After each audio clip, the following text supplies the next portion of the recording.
Hello students, welcome to our channel.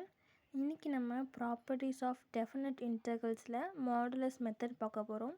அது எப்படின்னா இப்போ இங்கே பாருங்கள், interval 1 to 4 modulus x minus 2 into dx. இதுமாதிரி மாடுலஸை கொடுத்துருந்தாங்கன்னா நம்ம இங்கே என்ன எக்ஸ் இருக்கோ அது ஈக்குவல் டு 0 போடணும். அப்போது modulus x minus 2 equal to 0ன்னு போட்டால் எக்ஸ் இஸ் ஈக்குவல் டு 2ன்னு கிடைக்கும். இப்போ இங்கே நம்பர் லைன் போட்டுவிட்டு இங்கே 1லேருந்து 4 வரைக்கும் லிமிட் கொடுத்துருக்காங்க. அப்போ 1 2 3 4ன்னு போட்டுக்கணும். இங்கே நமக்கு எக்ஸோட வேல்யூ 2 கிடச்சிருக்கு. அப்போ நம்ம என்ன கிடச்சிருக்கோ அதை மார்க் பண்ணிக்கணும். எங்கே மார்க் பண்ணியிருக்கோமோ அதுலேருந்து இந்த சைடு நெகட்டிவ் வேல்யூ, இந்த சைடு பாசிட்டிவ் வேல்யூ, இதை ஃபஸ்ட்டு மார்க் பண்ணிக்கணும். அதுக்கடுத்து இப்போ இந்த பக்கம் இருக்க நெகட்டிவ் வேல்யூனா இப்போ இன்டர்வல் போட்டுட்டு இங்கே தான் ஒன்று எக்ஸோட 2 தான் கிடச்சிருக்கு. அப்போ 2லேருந்து 1 வரைக்கும், அதான் இங்கே 2லேருந்து 1 வரைக்கும். இது நெகட்டிவ் சைடு இருக்கனால மைனஸ், இந்த மாடுலஸ் இருக்குல்ல, மாடல்ஸ் போடாமல் எழுதணும் எக்ஸ் மைனஸ் 2.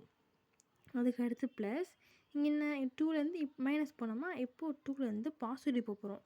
அப்போ 2லேருந்து 4 வரைக்கும், அதுதான் 2லேருந்து 4 வரைக்கும் நம்ம அந்த லிமிட்டை ப்ராப்பராக போடணும். ஒரு வேளை 2 இங்கே போட்டு 1 போட்டால் கூட நம்ம ஆன்சர் கிடைக்காது. நம்ம என்ன எக்ஸோட வேல்யூ எடுக்கிறோமோ அதுதான் மேலே போடணும். இதுக்கு பாசிட்டிவ் சைடு வந்து கீழே போடணும். அதாவது இப்படி கிராஸ் மாதிரி இருக்கணும். ஞாபகம் வச்சுக்கோங்க, ஹிண்ட் ஞாபகம் வச்சுக்கோங்க. ஓகேவா? இப்போ வந்து இங்கே பாசிட்டிவ் சைடு, அப்போ 2லேருந்து 4 வரைக்கும். பாசிட்டிவ்னா வெறும் எக்ஸ் மைனஸ் 2 போட்டால் போதும், நெகட்டிவ் போடணும்னு அவசியம் இல்லை. இப்போது உங்களுக்கு ஆல்ரெடி தெரியும், இது இன்டெக்ரல் ஃபார்முலாவில் இங்கே 1 இருக்குன்னு அர்த்தம். அப்போ 1 மேலே பவரில் +1, டிவைட்லேயும் +1 போடணும். அப்போது இங்கே என்ன வரும், இங்கே ஆக்சுவலி 1 இருக்குன்னு அர்த்தமா 1 + 1 2. அப்போது x minus 2 the whole square by 2. நம்ம என்ன ஸ்கொயர் எடுக்கமோ அதுதான் இங்கே இது ஆல்ரெடி உங்களுக்கு தெரியும் இந்த ரூல், அதனால் நான் டெஃபினேஷன் கொடுக்கல. அதே தான் இங்கே ப்ளஸ், இங்கே x minus 2 the whole square by 2. இங்கே லிமிட்டை இங்கே போடணும். 2 இங்கே 1 இங்கே 4 இங்கே 2, அதை லிமிட்டை போட்டணும். இப்போ என்ன பண்ணணும்னா நெக்ஸ்ட் ஸ்டெப்பில் எக்ஸ் வர இடத்துல 2 போடணும். லிமிட் சப்ஸ்டியூட் பண்ண போகிறோம்.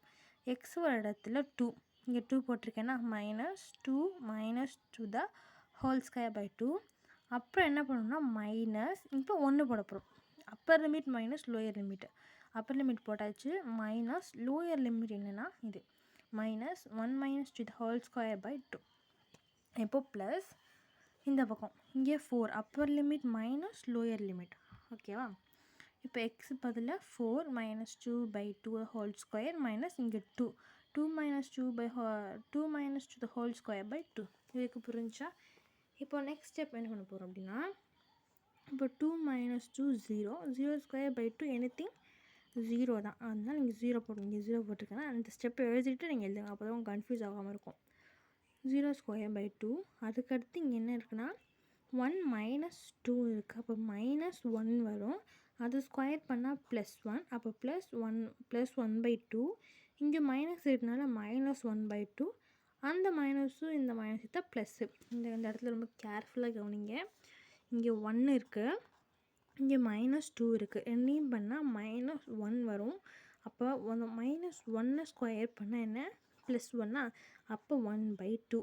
இங்கே ஒரு மைனஸ் இருக்குல்ல, இந்த இங்கே தெரியுதா, இங்கே அந்த மைனஸ் சேர்த்தா அப்போ -1 பை 2.